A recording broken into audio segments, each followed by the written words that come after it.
Welcome to the Backwoods Gourmet. Hey, Thanksgiving is coming up soon. Today, I'm going to show you how to make a beautiful, perfectly cooked turkey right on your charcoal kettle grill. Now, we use the Weber kettle grill, tried and true favorite, but there's a lot of good ones out there, and you could do it on any of those. So please, please don't let any of this happen to your Thanksgiving turkey.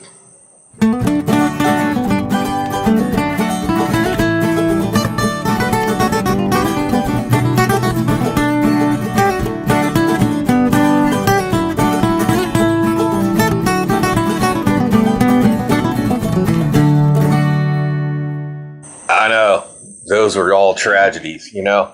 Deep fried turkey, if done right, could be awesome. It really can. I've had some good ones. I've had some bad ones. And I just know too many people that have had that problem with the fire. Okay. Some of these other bacon fails, I don't know how those happen. But at any rate, if you follow this simple procedure, we're going to show you right here in this video, your turkey will come out perfect every time with none of those fails like you just seen. But what I made that brine, I took 1 cup of this kosher sea salt, mixed that with, that's 1 full gallon, not from concentrate, apple juice. All right, so I just put some of this in here, shook it up real good to make sure the salt was in. So what we done was, we put that turkey inside of a bag and put that marinade and that brine mixture in there, and we tied it closed. And we put a whole bag of ice on top of that. We did that 2 days ago. Okay, it's important. 2 days in this brine. So what we're going to do now is just we're going to take them out, dry them off. Oh, he's heavy.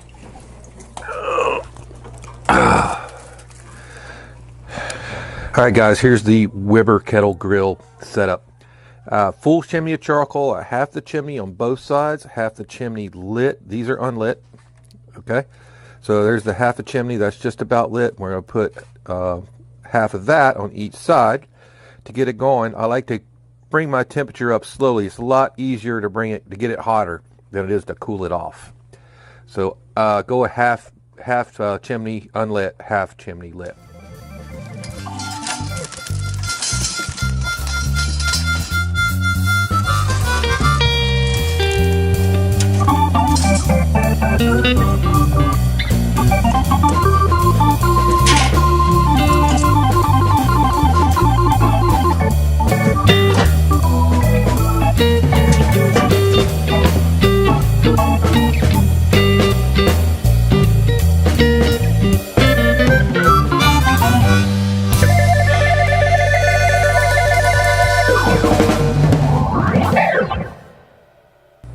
So what we're going to go ahead and do is we're going to go ahead and prepare some veg. We're going to put it in a pan, roasting pan, just like this good old roasting pan right there.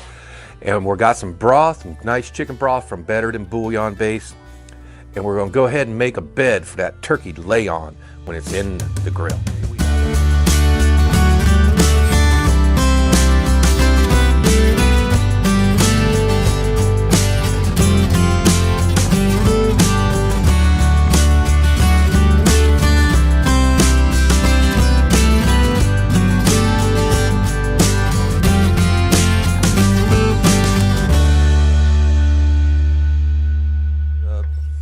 It'll be just about enough to cover the bottom of the pan.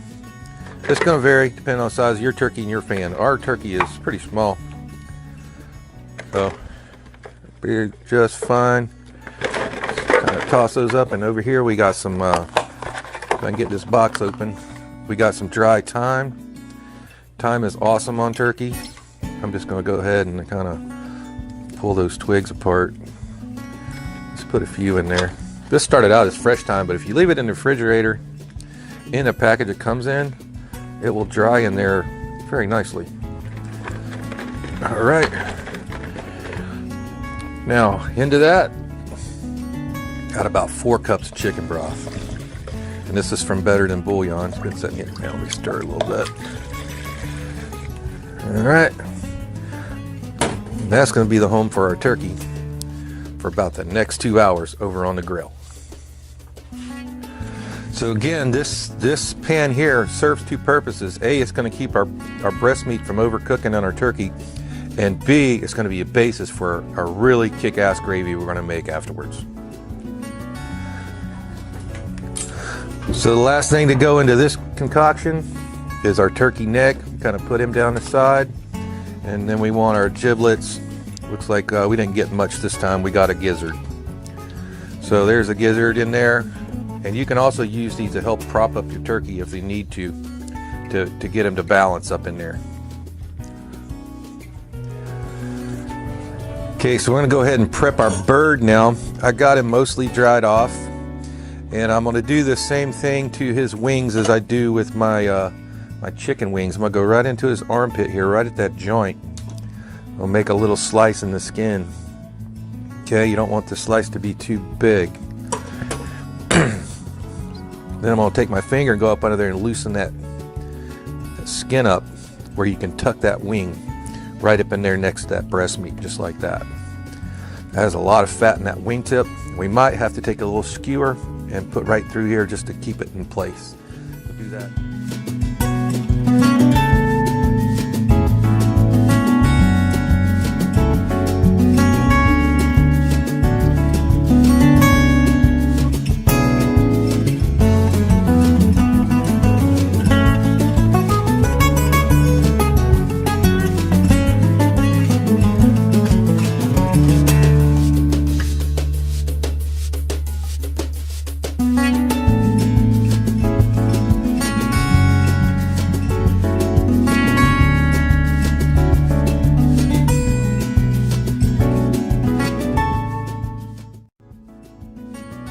All right, we're just going to season the outside with Seminole Swamp seasoning.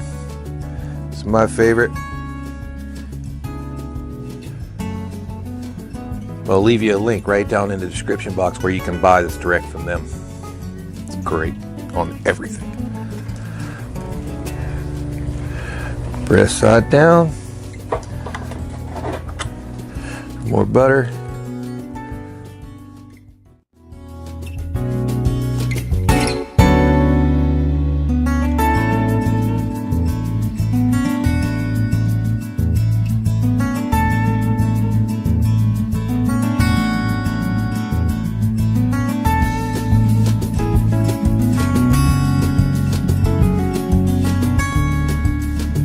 All right, grill's setting perfect, 300, right where we want it.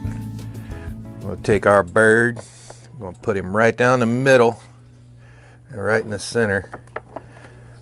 Both of those piles. He's sitting. I did pin his elbows back there with the skewer too. So what we need to do now is we want to introduce a little bit of smoke right at the beginning. So I got some. Either some Jack Daniel's whiskey barrel smoking chips. Haven't tried these yet, I just opened them up. Somebody gave this to me for a gift last year. So just on one side, it'll be fine.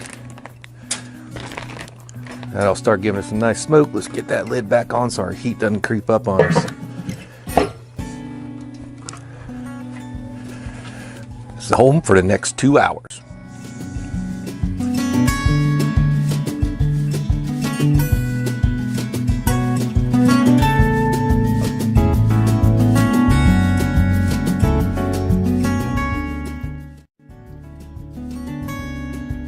I'm going to get on my high heat gloves and I'm going to try to flip them right here where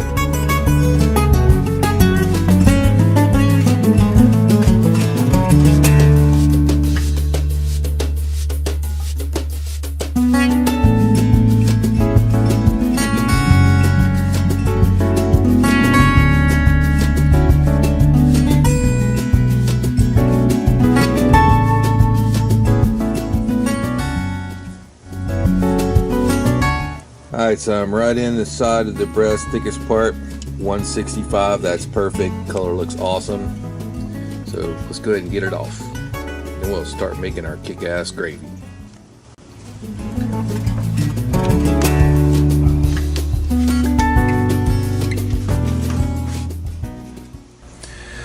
Alright, so we're going to go ahead and take them out of this baking pan. I got my high heat gloves on again. I'm going to try to be very, very gentle with him. Do not want to mess with that skin. I'm going to let any moisture that's in him kind of drain out. Bring him right over on our other stainless steel pan, because now we need to strain this to start our kick-ass gravy. So he's over here. We're going to go ahead and tint him loosely with some aluminum foil, shiny side toward the meat.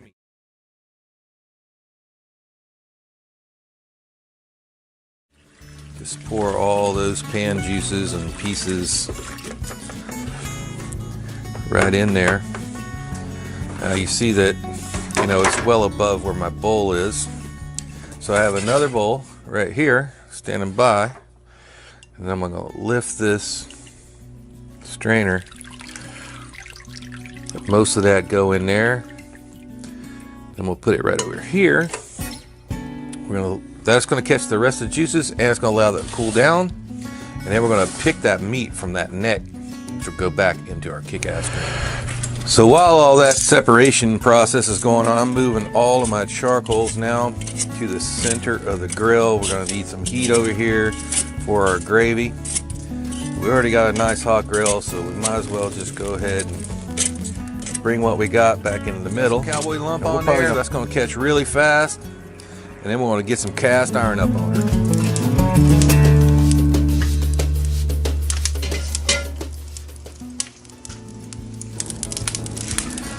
Okay, that did not take long for that to get up to heat. So what we're going to make first is a roux, and that's just going to be equal parts flour of butter, 3 tablespoons of butter.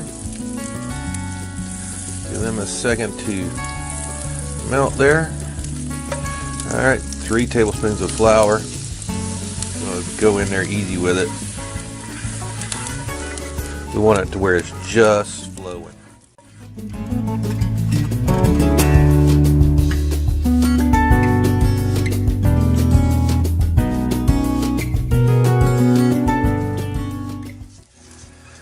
Okay, so that roux is nice and brown now.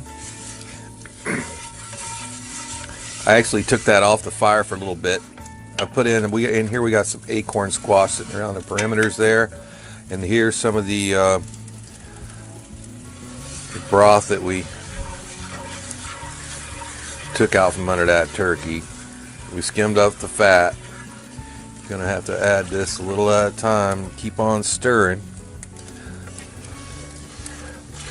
Bring it up to the boil. As it boils, it's going to thicken with that roux.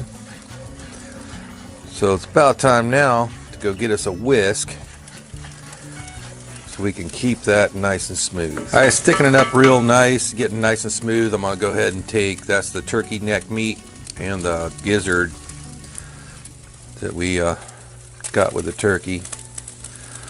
Let's go ahead and whisk that in there. And I got more broth standing by. This needs to simmer a while. And that broth is going to concentrate down. So we don't want to season it yet until it gets close to the end, because it's easy to get this, you know, I don't know what kind of salt level we got in there yet, but you can get it too salty.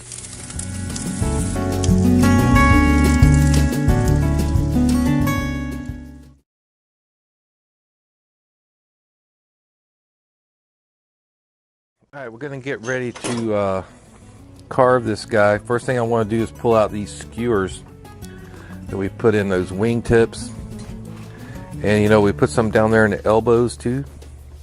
See if we can get to that one. At least on this side. There it goes. Beautifully tender. So what I'm going to do is I'm going to take the entire, we'll flay off that entire breast side. I go right in there by, you know, right beside the breastbone. Cut down right to the ribs. We'll follow those ribs down with our knife. A little gentle pressure in there.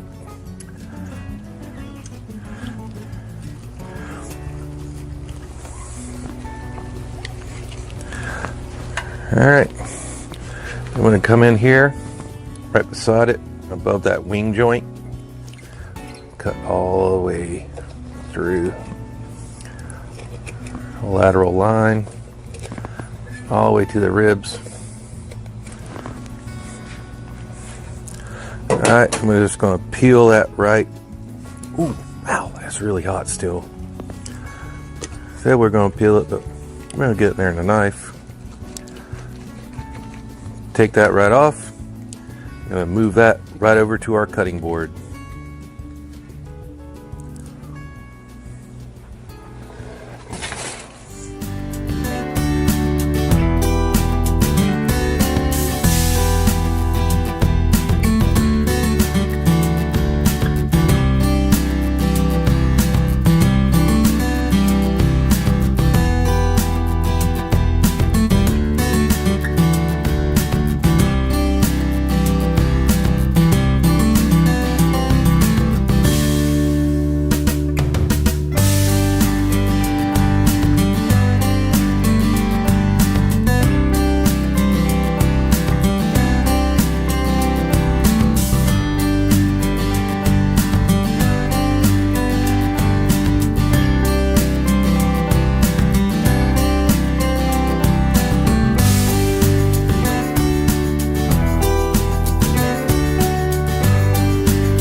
Let's go ahead and give this a try. First, I'm going to try that turkey.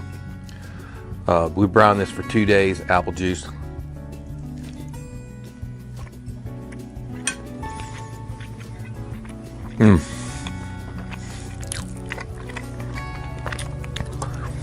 Moist, tender, just a slight bit smoky. Nothing like a smoked turkey, but you definitely do taste that little hint of smoke. Let's try some acorn squash with the gravy.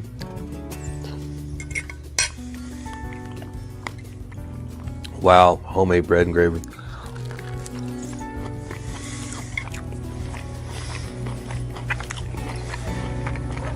I'll tell you what, try this dish out for your Thanksgiving dinner. It's a little different than your traditional Thanksgiving put together, but it's really elegant.